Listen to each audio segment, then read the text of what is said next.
I need a clicker. Great. Hello, everyone. My name is Benjamin Von Wong. I'm an artist, I'm an activist, and I create large-scale objects of curiosity that look something like this. The purpose behind my work is to ignite in people a sense of curiosity, because curiosity leads to conversation. I want people to look at my work and wonder, what am I looking at? Is it real? Is it fake? Because when they see something like this, they want to know more. And that gives me the perfect opportunity to talk about not only what I do, how I do it, and why. So when someone looks at this and they say, what am I looking at? I get to say, this is actually a photograph. It's a photograph of an art installation that we built. We built this inside of a mall all the way in Vietnam over the course of a couple weeks with hundreds of volunteers coming together in order to bring this project to life, because I don't do anything alone. And those little lines that you see that make up the art installation, well, those are straws, single-use plastic straws. 168,000 of them, in fact, that we collected, cleaned, and organized over the course of 9 months to create a Guinness World Record art installation and show how small little individual actions add up. Now, I didn't always used to be an activist, actually a little bit of a reluctant activist, if I were to be frank, primarily because in the past I used to be much closer to the lifestyle of an influencer. I was doing all sorts of crazy stunts in my free time, like tying models underwater in shipwrecks. This was during a vacation with my parents, and I just wanted to do a stunt that could attract the attention of the world, to get more likes, more views, more clicks, but also to show what was possible, what was exciting. And I would create all sorts of projects, like this one, putting superheroes on the edge of a 40-story skyscraper, just to see what was possible. And over time, making friends, going to unique and cool places all around the world.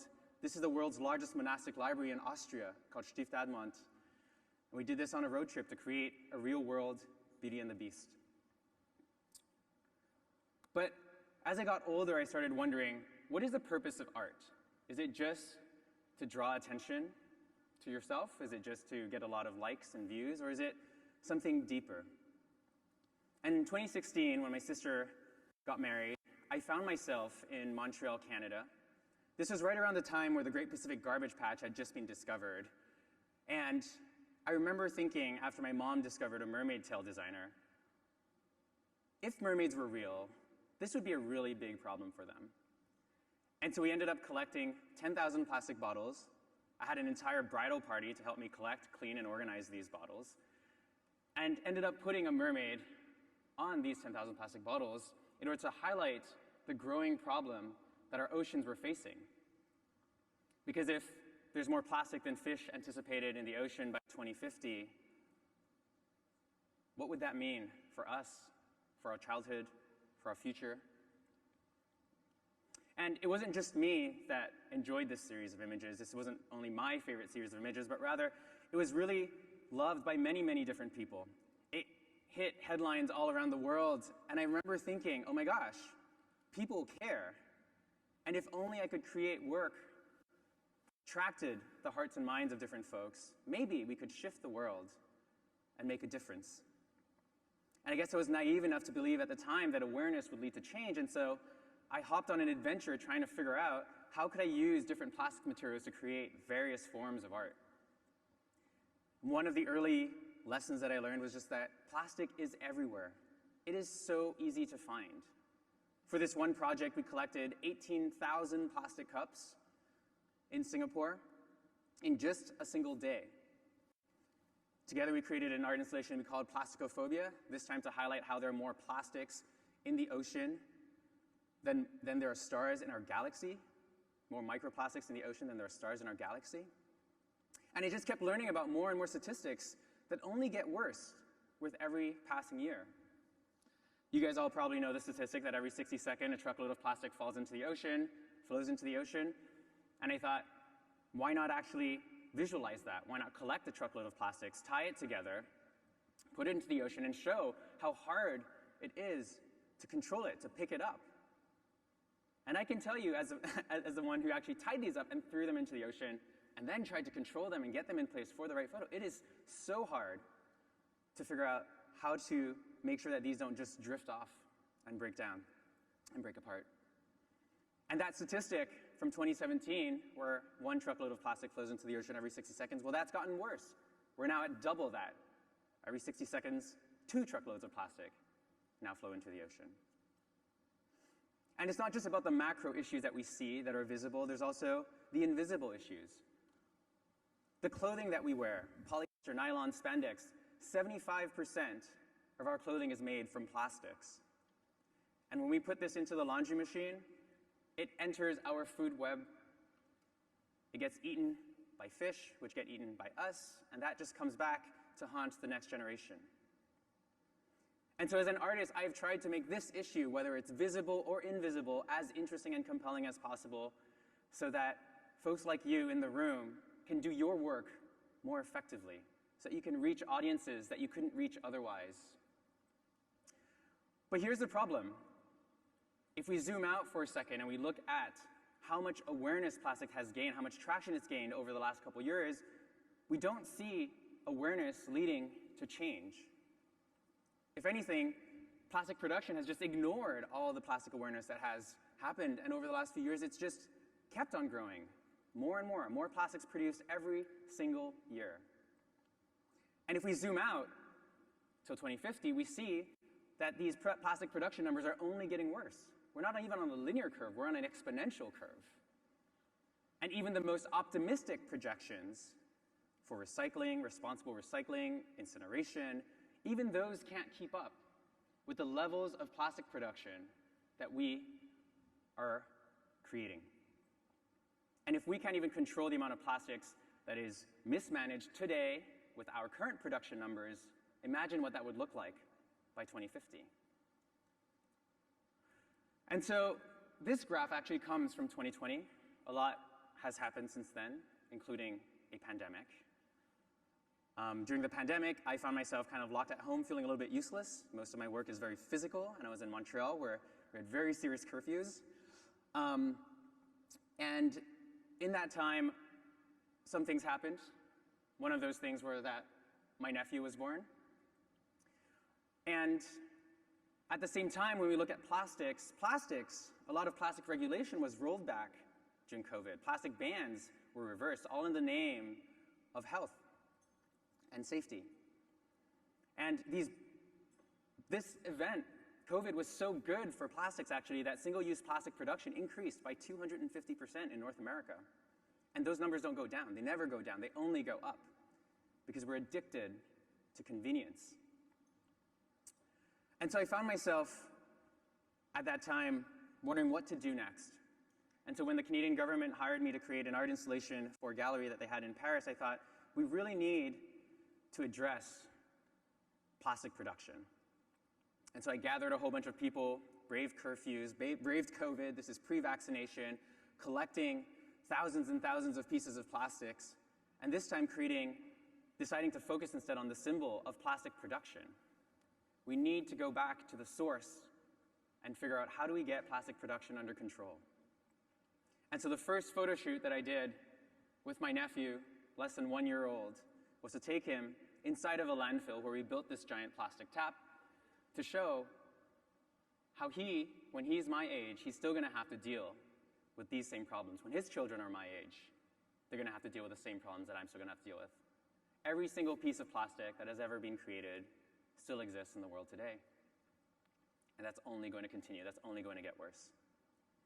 And if we care about the oceans, we can't just say that we want to clean up the oceans, that we want to recycle better, because without first getting plastic production under control, we can't save our oceans.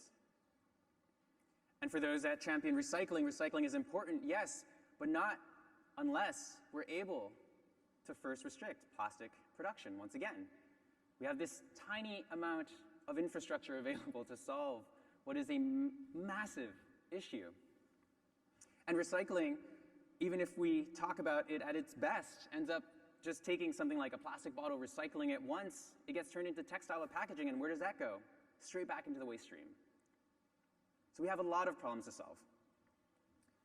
And as an artist, you kind of create these pieces of art, and it's a very asymmetrical relationship. I create the art, maybe you guys share it, maybe you take selfies in front of it. I don't know what happens. But I had this sense that just creating art that is beautiful isn't enough. It's all about creating art in front of where the decision makers happen to be. And so when I had the opportunity, when I learned about the global plastic treaty negotiations happening at UNEA in Nairobi, Kenya, had my friend Dave Ford from the Ocean Plastic Leadership Network fundraise enough money for me to recreate this art installation there. We collected 3 tons of plastics from the local slums in Kibera. We hired hundreds of women to sort through plastics, tie them together, organize them, sanitize them. And then at 5 p.m. on a Friday night, Heidi Savelli from the United Nations Environmental Program manages to get me permission to build this art installation for Sunday at 8 a.m., just barely in the nick of time, as this treaty might be. And we end up creating this giant art installation at UNEA 5.2, where global leaders came together, 1,500 delegates from 193 different countries to sign into place this global plastic treaty. And I remember being so proud and so excited because it was being hailed as the biggest climate deal since the 2015 Paris Accords. There was so much hope around this that was founded on decades of sound science, on what we needed to do next. And for the first time ever, it felt like we had consensus. It didn't matter if you were a for-profit, a nonprofit, a governmental organization. Everyone was down for turning off the plastic tap. And I ended up going around, taking this art installation, touring it, recreating it, remixing it, creating across different events. And just a couple weeks ago, the United Nations ended up putting it on the cover of the UN Plastic Report. And this is great, right? As an artist, to be able to say I'm contributing globally to the conversation, like I felt like everything was going well. And so I decided to focus my attention instead on other things, other issues of the world. I created a little art installation to talk about how biodiversity loss was happening in conjunction with climate change. My nephew is now a year older. I ended up teaming up with Greenpeace to create an art installation to talk about the environmental impacts of Bitcoin mining and how Bitcoin uses more energy than some countries, which is leading to the reopening of new coal-fired power plants as the price of Bitcoin continues to rise. I created an art installation in Toronto out of electronic waste to talk about how electronic waste is the fastest growing municipal waste stream in the world and how less than 15% of it is recycled, made entirely out of keyboards, circuit boards, mice. But as you guys all know, the negotiations haven't been going all that smoothly. Somehow, all that momentum from that initial treaty getting signed at UNEA 5.2, past INC 1, there just started to be a lot more resistance that started manifesting. And why is that? Well, I think one of the reasons why is that we started to realize how systemic of an issue plastic is. We started to realize a connection between the fossil fuel industry and plastics, because 99% of plastics come from fossil fuels. And there are a lot of embedded and entrenched interests that are mixed up in this entire system. And so things have started to get quite complicated. Change has slowed down. And in so many ways, I think that the plastic problem is kind of like a multi-headed hydra, where if you cut one head off, 2 more come up, especially if we only think of tackling the downstream consequences. This was taken about 2 weeks ago.